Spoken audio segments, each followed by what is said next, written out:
Number 23. Determine whether the graph represents a one-to-one function. So here's the graph. And as you can see, it is a function, at least. Passes the vertical line test, right? You've got all these vertical lines going through there. Hits only once, but it's not one-to-one. Fails a horizontal line test. Just look at the x-axis. That's a horizontal line hitting it twice, not once, but twice. So there you go. It's a function, but it's not one-to-one.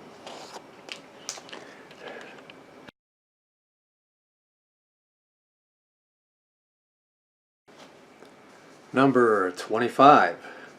For the following exercises, use the graph of f shown in figure 11. Okay, so here's figure 11.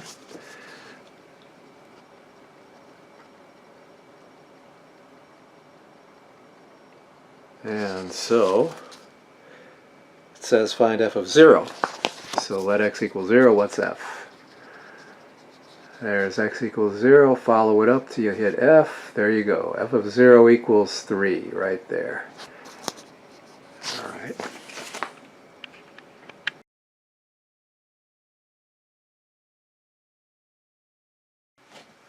Number 27. Find f inverse of 0. F inverse of 0.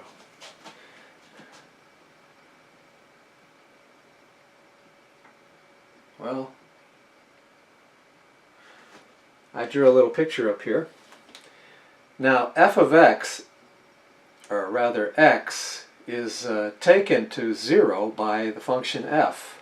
Or you could think of it as x being mapped to 0, or taken to, or f of x equals 0. Alright, that's another way of putting f of x equals 0. So in other words, you have x, apply f to it, the function f, or in other words, plug x into the function, and the answer is 0. Okay? What's x? Well, we're going to find out. Now, what does f inverse do? It goes the other way. It goes back. So it takes 0 and goes back to the original x, where the whole process started under f. Okay?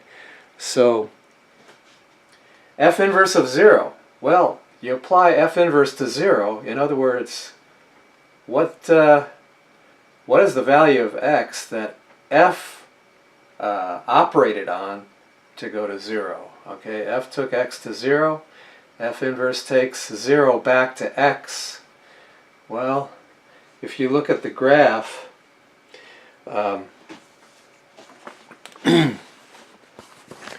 right there,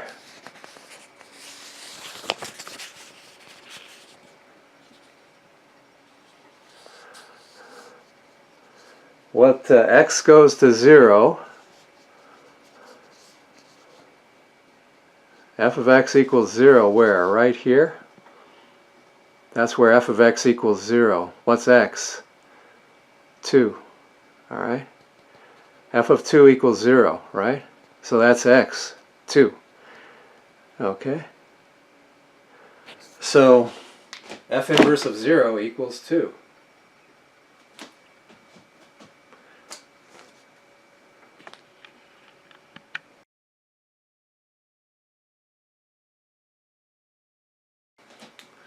Number 29.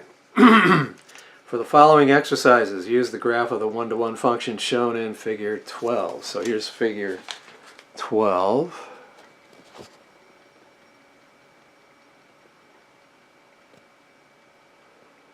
Do you believe that's a one-to-one function?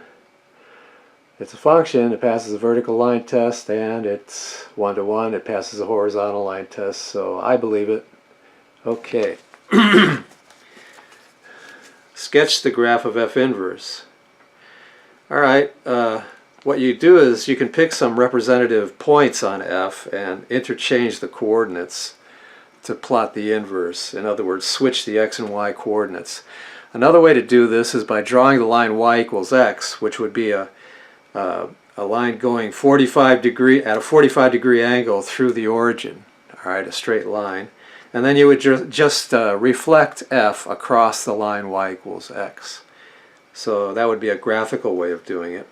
But let's use a couple of, or a few representative points on F and just switch the coordinates. So on the original graph you have the point 2, 0 on graph F. Just switch X and Y, you get 0, 2. And 6, 2 is on there, the graph of F. Switch the X and Y coordinates and you get 2, 6. Let's use one more. We have the point 10, 3 on the original graph. Switch and you get 3, 10. Plot those 3 points and connect the dots in a nice smooth curve, and you've got F inverse, which you can see right here in red. And again, you could have done this by drawing the line y equals x through the origin and reflecting F across that line. All right?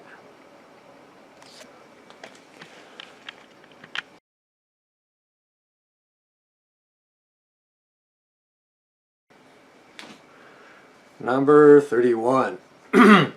If the complete graph of F is shown, find the domain of F. Alright, so if you look at F there in the last problem we did, the domain goes from x equals 2 to x equals 10. Ignore the arrow there. That implies that it keeps going forever.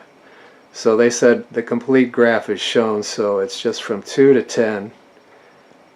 And you'll note that the range of F inverse is the same from 2 to 10, the range. Okay, that's just a little interesting side note there that I threw in for you. Alright, so the domain of F is the closed interval from 2 to 10.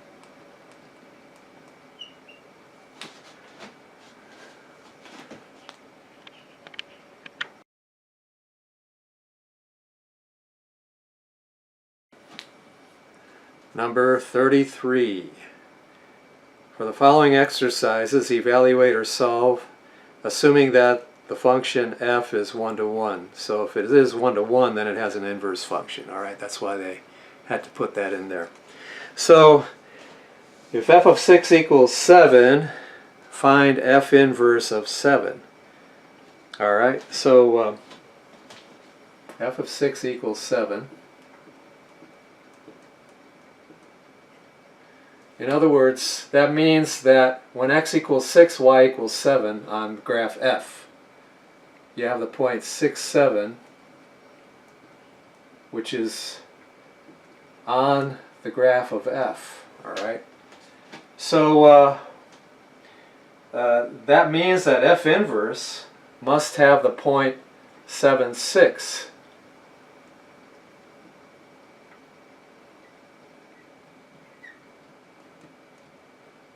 Okay, so F inverse of 7 is 6.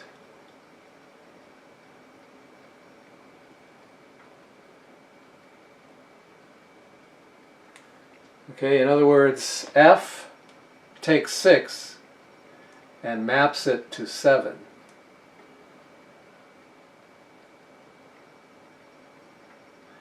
And F inverse takes 7 back to 6, or maps it back to 6. Alright, so F inverse of 7 is 6.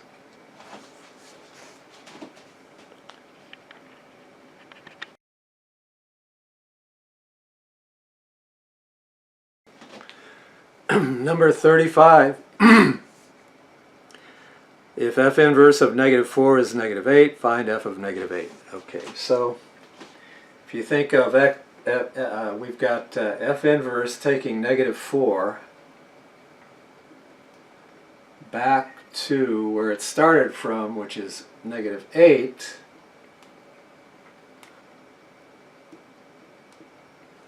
F would go like this. F would take negative 8 to negative 4. So what's f of negative 8? It's negative 4.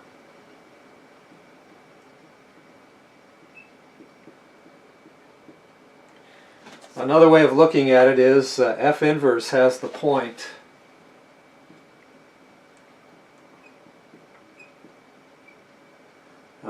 negative 4, negative 8. Alright. So that means f has the point negative 8, negative 4. Just switch the coordinates. So f of negative 8 is negative 4. Alright?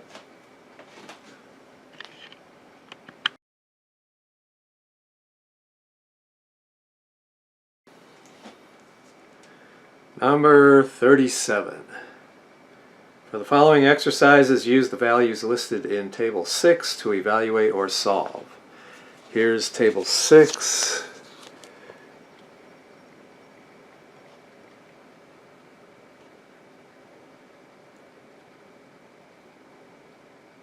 Okay.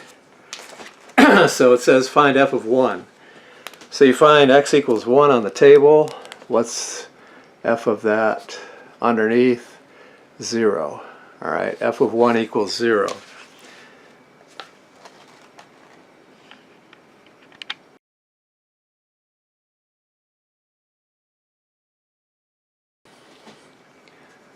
Number 39. Find f inverse of 0. So this has to do with problem 37 really, but anyway, f of 1 we found equals 0, right?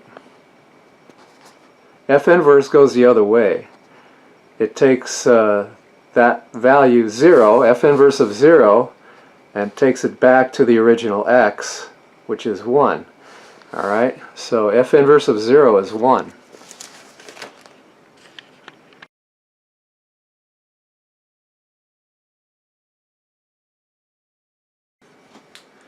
Number 41.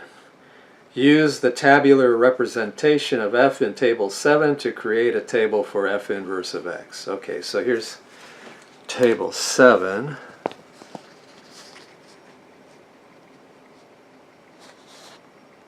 Right there. What you do to get the table for f inverse is just switch the x's with the f of x's. Alright?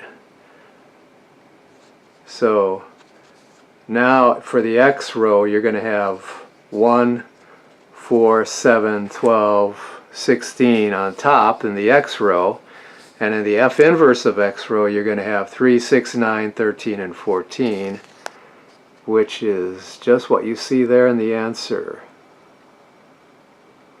Alright, you just switching the coordinates.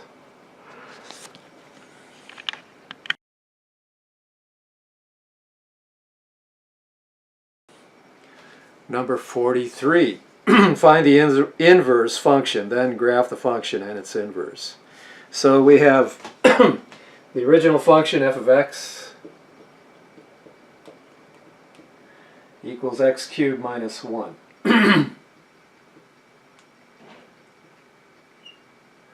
Alright, this is a one-to-one function, so this question does make sense. It does have an inverse. So let's change that to y equals x cubed minus 1. Switch the x's and the y's. X equals y cubed minus 1, and then you solve for y. So you can transpose the negative 1 to that side. You get x plus 1 equals y cubed. Or just add 1 to both sides. Same thing. And then you've got to take the cube root of both sides. I'm going to move this to that side, this to that, well, not move it, but look at it from that aspect. Alright, so I'm going to look at y cubed equals x plus 1.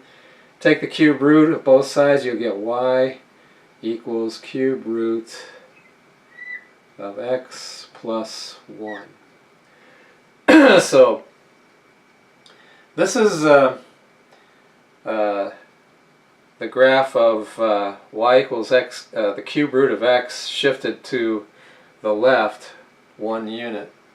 Alright, but anyway, you can draw that. You can use a grapher if you wish. And this is F inverse now. F inverse is equal to cube root of x plus 1. And then you can graph those both, and you'll get this result.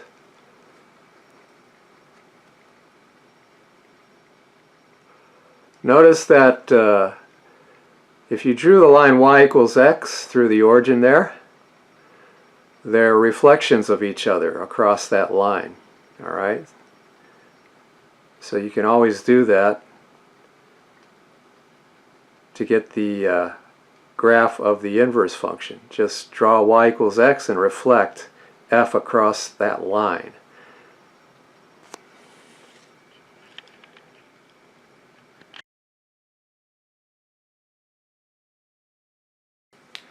Okay, number 45. To convert from x degrees Celsius to y degrees Fahrenheit, we use the formula. Let me write this down. F of x equals 9/5 x plus 32. Alright. So, in other words, if x equals, well, x is supposed to be Celsius, degrees Celsius, and the result will be in degrees Fahrenheit. So we know 0 degrees Celsius is, well, you plug in 0 right there. That becomes 0 plus 32, which is 32. So 0 Celsius is the freezing point of water, and if you're familiar with Fahrenheit, you know that 32 is the freezing point of water in Fahrenheit. So find the inverse function, if it exists, and explain its meaning. Well, does it exist? Well, is this 1-to-1? Yeah, it's a straight line, right?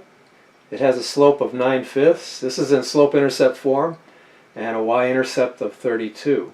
Okay, so this is just a straight line. It's not horizontal, so yes, it is 1-to-1. So it does have an inverse function. An inverse function does exist.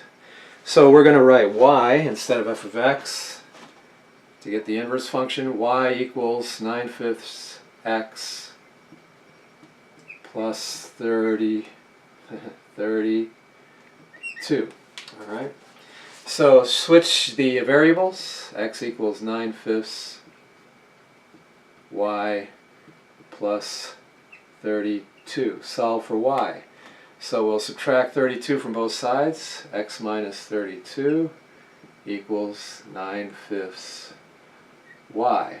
And then multiply both sides by the reciprocal of 9/5 to clear that fraction. We want to isolate the y, so multiply both sides by 5/9. Alright, so you've got, let me put the y on this side. 5/9 times 9/5 y equals 5/9 times all of this, that's x minus 32. Okay, now these cancel, cancel, cancel, cancel, cancel. So you get y equals, distribute the 5/9 through, 5/9 x minus 5/9 times 32. Actually, we could just leave it like this. That makes it easier, doesn't it? 5/9, I'll just put the parentheses, x minus 32.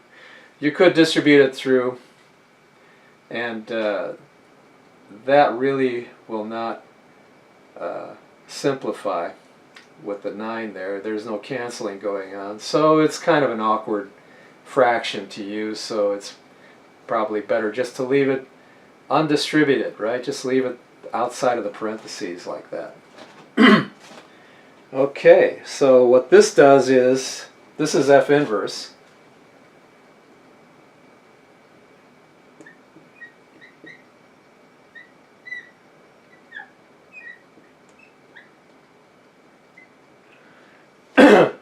So this takes Celsius, converts it to Fahrenheit.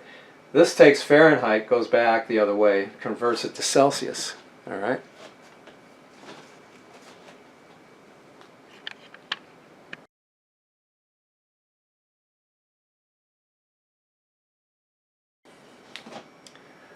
All right.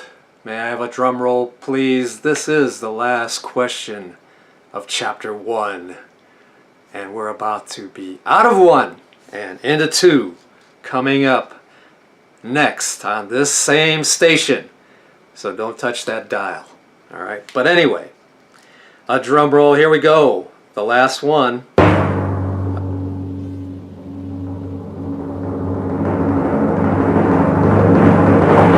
A car travels at a constant speed of 50 miles per hour. The distance the car travels in miles is a function of time t in hours, given by d of t equals 50t. All right, d of t equals 50t. Now, you should be able to come up with that yourself. Why? Because we're too demanding? No, because you should remember the formula d equals rt, or distance equals rate times time. All right? Distance equals rate times time. So if the car is traveling at a constant rate of 50, there's r, the distance would be rate times time, 50 times t, right? Okay. So now what? Find the inverse function. In other words, we want a function where t equals something involving d, right? That would be kind of the opposite, going the opposite direction. That's what an inverse function does. So find the inverse function by, expressing the time of travel in terms of the distance traveled. Now later on in calculus and in this course as well, you're going to see that kind of phraseology, all right? That kind of wording. In terms of something. Write something in terms of something else. All that means is express the time of travel in terms of. In other words, you want t on one side of the equation, that's your time, in terms of distance, so you want some formula involving distance on the other side of the equation, all right? In terms of, meaning it contains the distance, the d there, so something you would plug in and you would get the time, all right? So the time equals something involving d, in other words. That's what they mean by express the time of travel in terms of the distance traveled. Call this function t of d. So t is a function that involves d. All right. So find t of 180 and interpret its meaning. All right. So all you have to do is you've got d equals 50t. I want t equals something involving d. How would you do that? Very simple. You just divide both sides by 50. Alright, so d over 50 equals 50t over 50. Divide both sides by 50. And there we go with canceling. There you go. How nice, right? So t then equals d over 50. Another way of putting it is you could solve that for t. T equals d over r. Right? D over r right there.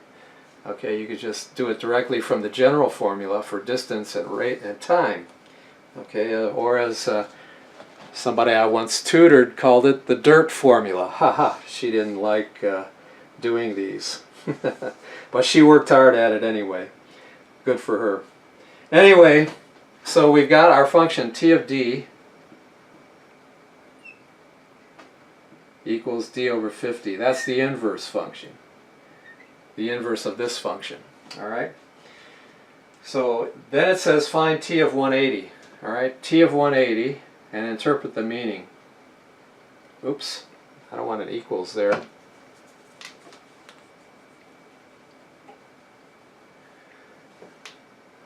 T of 180. I'm jumping the gun, so to speak. So you plug in 180 for D. So that's 180 over 50. And that's equal to 3.6. The units we're working with here are, in the original statement of the problem, miles and hours. Alright, so T is going to be hours.